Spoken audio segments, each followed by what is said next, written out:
Bismillahirrahmanirrahim. Assalamualaikum warahmatullahi wabarakatuh. Waalaikumsalam warahmatullahi wabarakatuh. Alhamdulillahilladzi nahmaduhu wa nasta'inuhu wa nastaghfiruh wa na'udzu billahi min shururi anfusina wa min sayyiati a'malina. Man yahdihillahu fala mudilla lahu wa man yudlil fala hadiya lahu. Asyhadu an la ilaha illallah wahdahu la syarika lahu wa asyhadu anna Muhammadan abduhu wa rasuluhu la nabiyya ba'dahu. Allahumma shalli wa sallim wa barik ala Muhammadin wa ala alihi wa ashabihi wa man tabi'ahum bi ihsanin ila yaumiddin. Amma ba'du. Oh, yang kami hormati pengurus masjid Masjid Surah, kemudian yang kami hormati imam masjid, guru-guru ngaji, kemudian bapak ibu kaum muslimin muslimat yang alhamdulillah diperkenankan hadir pada subuh yang berbahagia ini oleh Allah Subhanahu wa taala. Bersyukur kita kepada Allah Subhanahu wa taala, pada hari ini kita masih diberikan kesempatan oleh Allah Subhanahu wa taala untuk bisa menghadiri salat fardu subuh berjamaah. Dan mudah-mudahan kita berdoa kepada Allah Subhanahu wa taala setiap ibadah yang kita lakukan itu Bapak Ibu hendaknya diterima dan diridhoi oleh Allah Subhanahu wa taala. Amin. Amin. Kenapa demikian? Karena di dalam Al-Qur'an Allah mengatakan amilatul nasibah taslana rahmaniyah. Jadi ternyata ada amal-amal itu yang berterbangan, amal-amal yang justru yang tidak diterima oleh Allah Subhanahu wa taala, dan ternyata ada juga amal itu yang menyebabkan manusia masuk ke dalam neraka yang menyala-nyala. Maka kita sebagai manusia biasa jangan berhenti untuk berdoa kepada Allah Subhanahu wa taala. Mudah-mudahan amal kita ini diterima hanya oleh Allah Subhanahu wa taala. Kemudian selawat dan salam teruntukkan kepada Nabi kita Muhammad sallallahu alaihi wasallam dengan mengucapkan Allahumma shalli ala Muhammad wa ala ali Muhammad. Salawat ini Bapak Ibu itu ibadah yang mulia. Kenapa dia mulia? Karena ketika Allah perintahkan kita untuk sholat, kita tak pernah jumpai ayat di dalam Al-Quran itu Pak, Allah itu mengatakan dia sholat.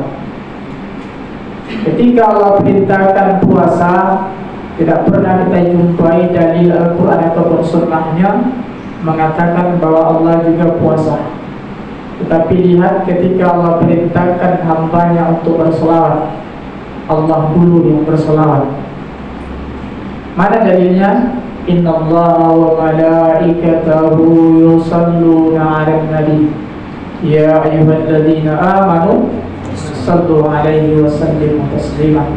Sesungguhnya Allah dan para malaikat berselawat kepada Nabi. Maka mari wahai orang-orang yang beriman, sampaikan salam dan salam kepada Nabi. Maka berbanyak selawat. Apalagi di hari Jumat, hari yang paling mulia, itu kita dianjurkan berbanyak selawat. Apa kata Rasulullah di dalam hadis yang sahih? Aksiru minas salawati fi yaumil jum'ati wa lailatul jum'ah. Perbanyak oleh kalian berselawat kata Nabi di hari Jumat atau malam Jumat. Kenapa hari Jumat? Karena Jumat ini penghulunya hari. Fa inna salatukum ma'rudatun 'alaihi kata Nabi. Sesungguhnya salawat kalian itu dilaporkan kepadaku kata Rasulullah. Maka sahabat sedikit bingung dia. Maka sahabat ketika itu bertanya kepada Nabi, "Kaifa tu'adu ya Rasulullah faqad alimta?" Bagaimana salawat kami itu dilaporkan kepadamu ya Rasulullah, sementara engkau sudah menjadi tulang belulang. Artinya ketika itu kalau umatmu nanti berselawat dilaporkan kepadamu, bagaimana dilaporkan sementara engkau sudah meninggal? Apa jawaban dari Rasulullah? Innallaha an ta'kula jasadal anbiya. Innallaha harrama an ta'kula jasadal anbiya. Sesungguhnya kata Rasul, Allah mengharamkan bumi untuk memakan jasadnya para nabi. Jadi Bapak Ibu, kalau Nabi kita tuh meninggal memang ribuan tahun yang lalu, dalam hadis yang sahih Nabi itu mengatakan bahwa jasad para nabi itu tidak disentuh sama cacing tanah. Beda dengan kita. Kalau kita 1 minggu 2 minggu meninggal Pak, maka daging yang kita rawat ketika di dunia ini itu hanya akan menjadi santapan cacing tanah, kalajengking, ular dan sebagainya. Makanya kata para ulama, daging yang pertama kali dimakan oleh cacing tanah, oleh ular dan sebagainya itu daging perut. Kenapa daging perut Pak? Ulama menjelaskan karena gara-gara perut inilah manusia banyak menghalalkan segala cara. Makanya Bapak Ibu, kalau kita bongkar makam, itu yang kita jumpai apa? Tulang. Berbeda dengan Nabi dan Rasul, jasadnya tidak disentuh oleh apapun. Maka Bapak Ibu kaum muslimin yang dirahmati Allah Subhanahu wa taala, mari kita perbanyak berselawat kepada beliau.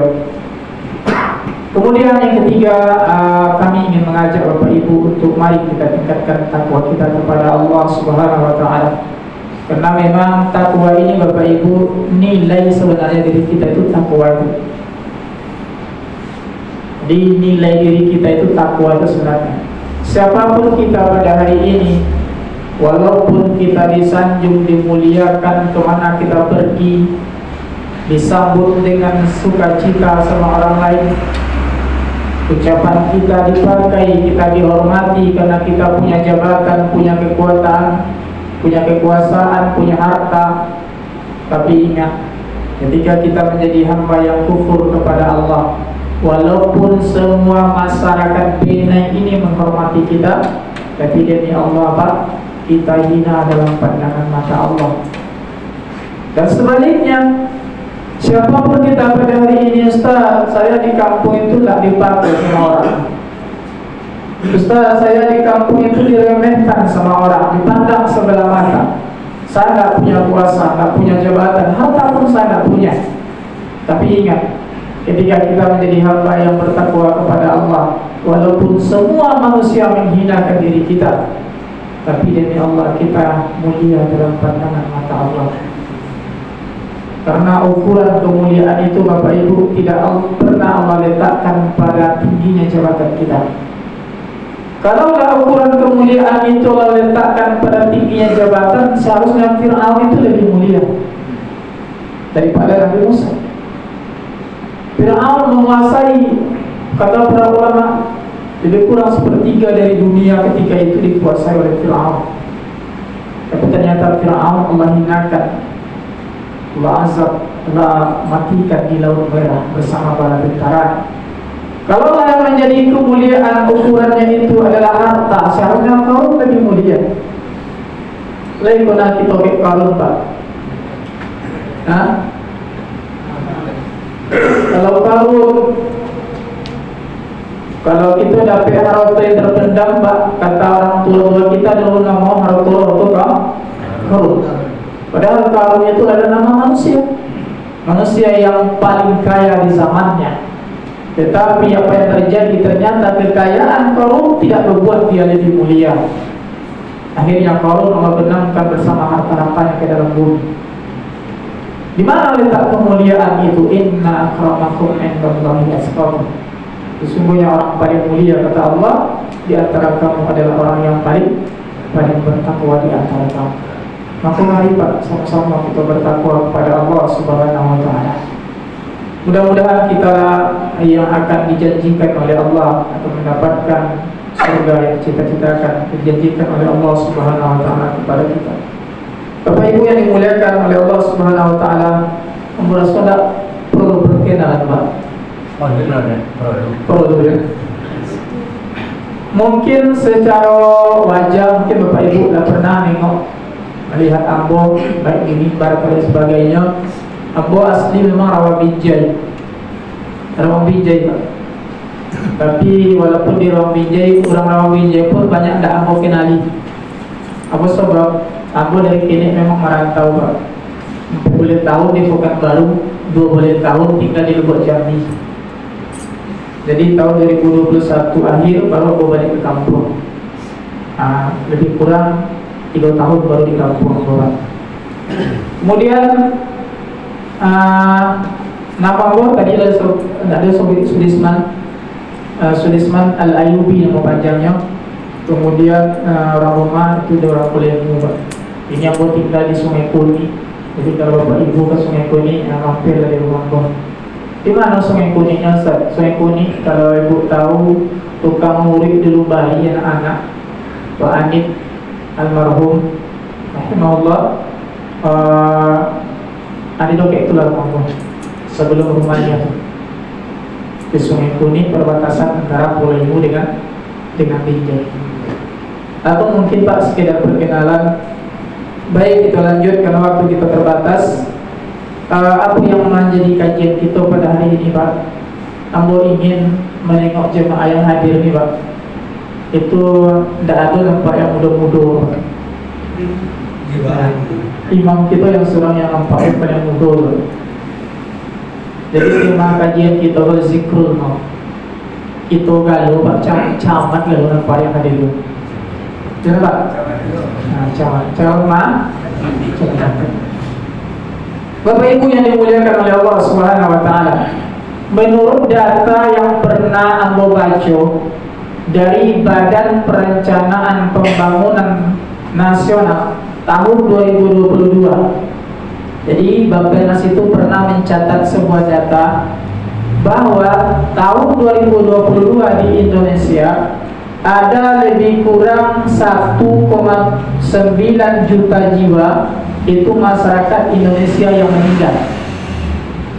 1,9 juta jiwa. Dan ada yang lahir di atas dunia lebih kurang 4,7 juta jiwa. Artinya kalau kita rata-ratanya, Pak, dalam 1 menit ada 3 orang yang meninggal. Itu baru di Indonesia. Dan dalam 1 menit juga itu ada 7 orang bayi yang lahir di atas dunia. Untuk apa mau sampaikan demikian? Karena ternyata di antara orang yang lahir, orang yang meninggal dunia, ada kita yang masih diberikan kesempatan hidup oleh Allah sampai hari ini. Jadi kalau kita diberikan kesempatan hidup sampai hari itu, Bapak, itu tandanya Allah itu sayang ke kita. Allah itu sayang ke kita, Bapak Ibu. Di dalam Al-Quran surat As-Sajdah Allah katakan, walau tara idhil mujrimuna nakisu ru'usihim inda rabbihim rabbana absarna wa sami'na farji'na na'mal salihan inna muqinun. Ketika itu, Pak, ketika kita dibangkitkan oleh Allah Subhanahu wa taala, ketika kita sudah meninggal dunia,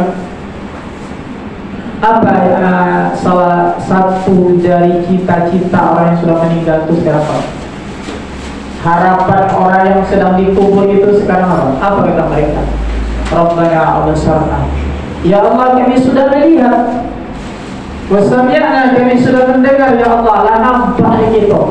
Kok azab kubur itu lah nampak gitu. Lah kita rasul, Pak. Apa kata kita? Farji'na na'mal shalihan. Kembali kami ke dunia oleh Allah. Cuma yang menjadi pertanyaan, Pak, kayak dari Benega orang pagi meninggal maghrib kembali ya, Pak. Itu yang menjadi pertanyaannya, Pak. Farji'na na'mal shalihan, kami ingin beramal saleh. Itulah harapan orang yang kini yang sudah meninggal itu, Bapak Ibu. Ingin kembali. Sementara kita masih diberikan kesempatan oleh Allah, masih berada di atas dunia yang fana ini. Ketika Allah masih memberikan kesempatan kepada kita, maka pada hakikatnya Allah ingin kita bertobat kepada Allah Subhanahu wa ta'ala. Dilakukan yang terbaik, Pak. Nah, semua kita tuh pasti meyakini kematian itu pasti akan datang kepada kita. Hari ini kita yang memandikan jenazah, kita yang mengkafani, kita yang menyolatkan, kita yang menguburkan, kita antar ke kubur, Pak. Tapi ada saatnya nanti kita lah yang akan dimandikan, kita yang akan dikafani, dan kita yang akan disolatkan, kita pula yang akan diantar ke kubur. Sebelum masa itu datang, Pak, mari kita persiapkan diri kita dengan sebaik-baiknya. Apa persiapan kita, Pak? Ada ompeng. Iko pada pun yang rasul, Pak. Karena kita pasti akan mengalami kematian. Ada ompeng persiapan kita. Ayo ompeng lo, mudah-mudahan dapat kita amalkan. Yang pertama, persiapkan amal yang menjadi andalan kita ketika kita berhadapan di pengadilan Allah Subhanahu wa ta'ala. Itu pertama. Kalau amal yang kita bicarakan, amal itu sebenarnya bukan tergantung banyak atau seketiknya tuh. Apa kata Allah? Alladzi khalaqal mauta wal hayata liyabluwakum ayyukum ahsanu amala. Dialah Allah yang menjadikan hidup dan mati. Tujuannya tak lain dan tak bukan ingin menguji, ingin menengok siapa di antara kalian yang paling terbaik amalnya. Yang terbaik, Pak, bukan yang terbanyak. Jadi amal yang terbaik itu, kata para ulama, adalah amal yang bersesuaian dengan tuntunan Nabi SAW. Inilah amal yang terbaik. Kadang-kadang kita, Pak, Basmawa tidak jelas. Ya, Betul. Betul, Ustaz kampung ini juga kan. Kadang sebagian orang Muslim itu, Pak, itu menyadari kadang kekurangan kita, Pak. Datang puasa itu mampu menghatamkan Al-Quran itu, Pak, 2 kali sampai 3 kali dalam sebulan. Datang puasa bahkan masjid tidak sanggup menampung jemaahnya, Pak. Tidak sanggup masjid itu menampung jemaah. Apalagi minggu-minggu pertama itu, Pak. Sebagian masjid itu buat tenda karena banyaknya jemaah. Tapi apa yang terjadi?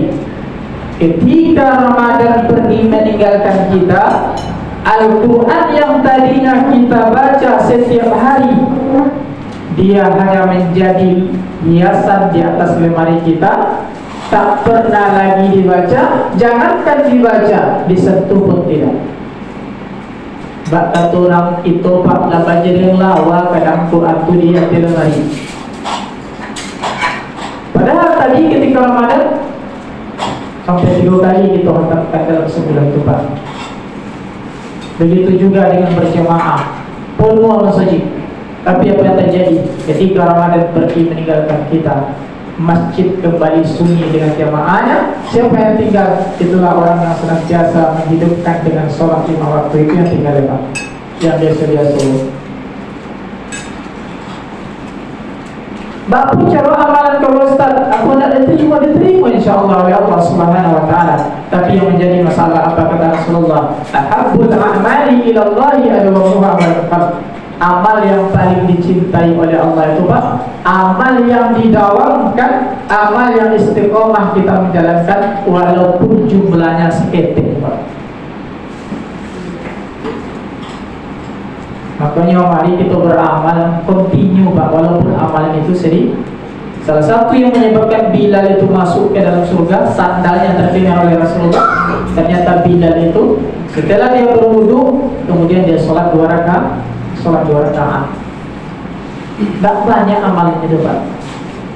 Makanya apa pesan daripada Umar bin Khattab radhiyallahu anhu?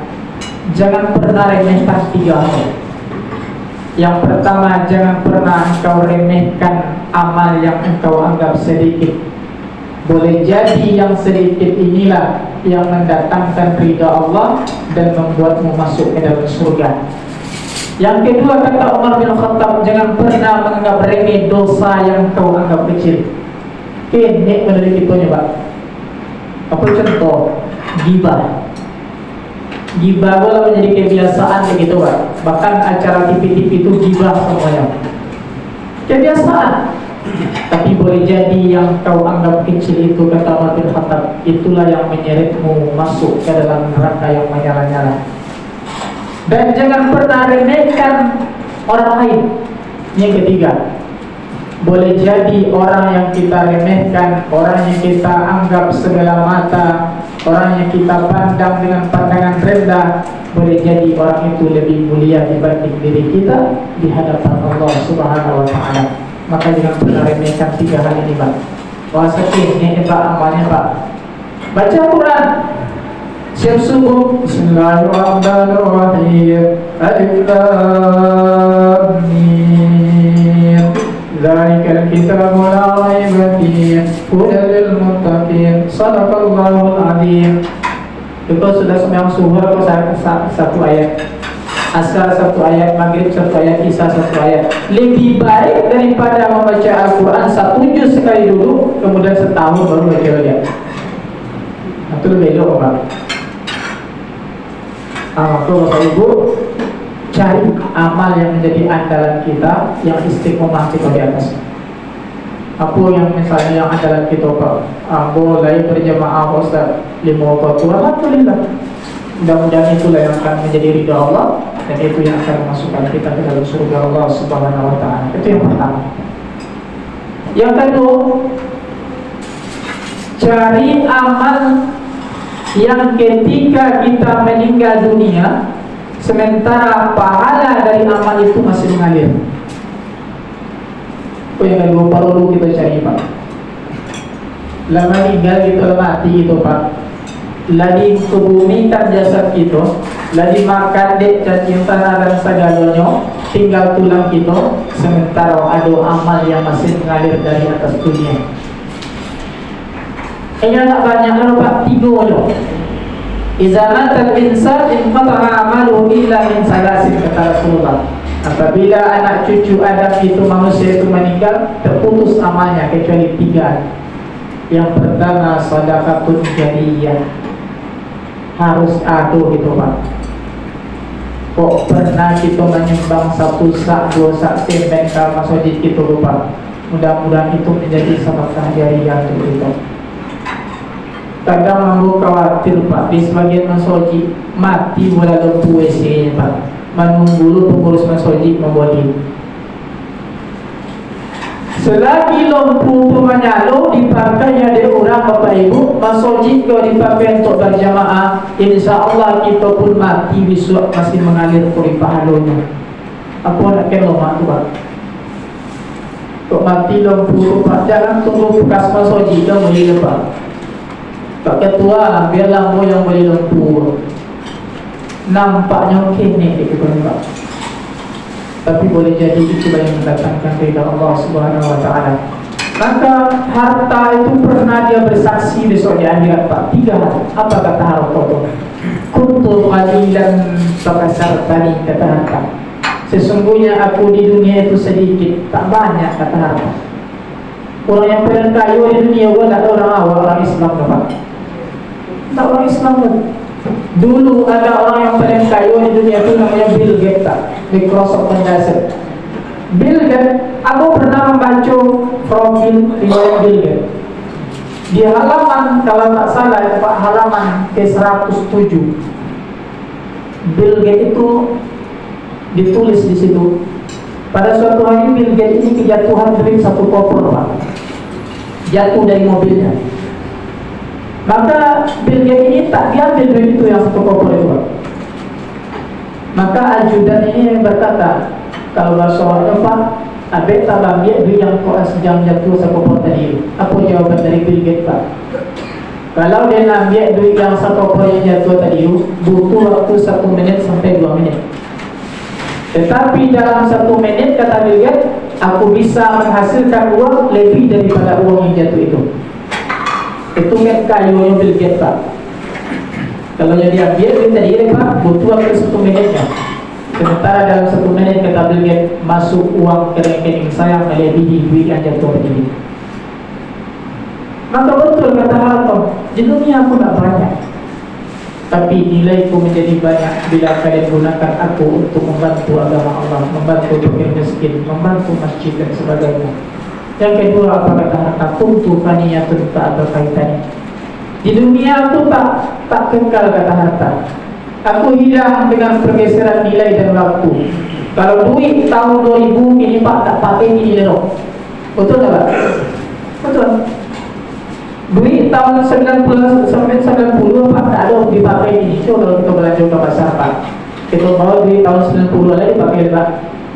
Betul kata Harto. Aku hilang oleh pergeseran nilai dan waktu, tapi nilaiku akan kekal dan abadi ketika kalian berikan aku untuk membantu agama Allah Subhanahu wa taala. Yang ketiga, apa kata harta ini Pak? Kunta nasitu harisan. Di dunia kalian yang menjaga aku, kata harta. Betul tak Pak? Kalau kita pergi ke masjid Pak, tak ada orang di rumah, kita kunci rumah tadi Pak. Ada kita kunci Pak, supaya jangan masuk dia mengambil harta kita yang ada dalam rumah. Jadi dunia kok kita yang menjaga harta itu Pak. Tapi di akhirat besok, apa kata harta? Akulah yang menjadi benteng kalian dari kilatan api neraka. Maka mari Pak, lain kalau dia sakit rasa kewa, kita sumbangkan sakit kamu saja untuk membantu agama Allah Subhanahu wa taala. Kemudian yang kedua, ilmu yang bermanfaat. Lain pernah mengajar ngaji ya, ikhlas mengajarkan insyaallah.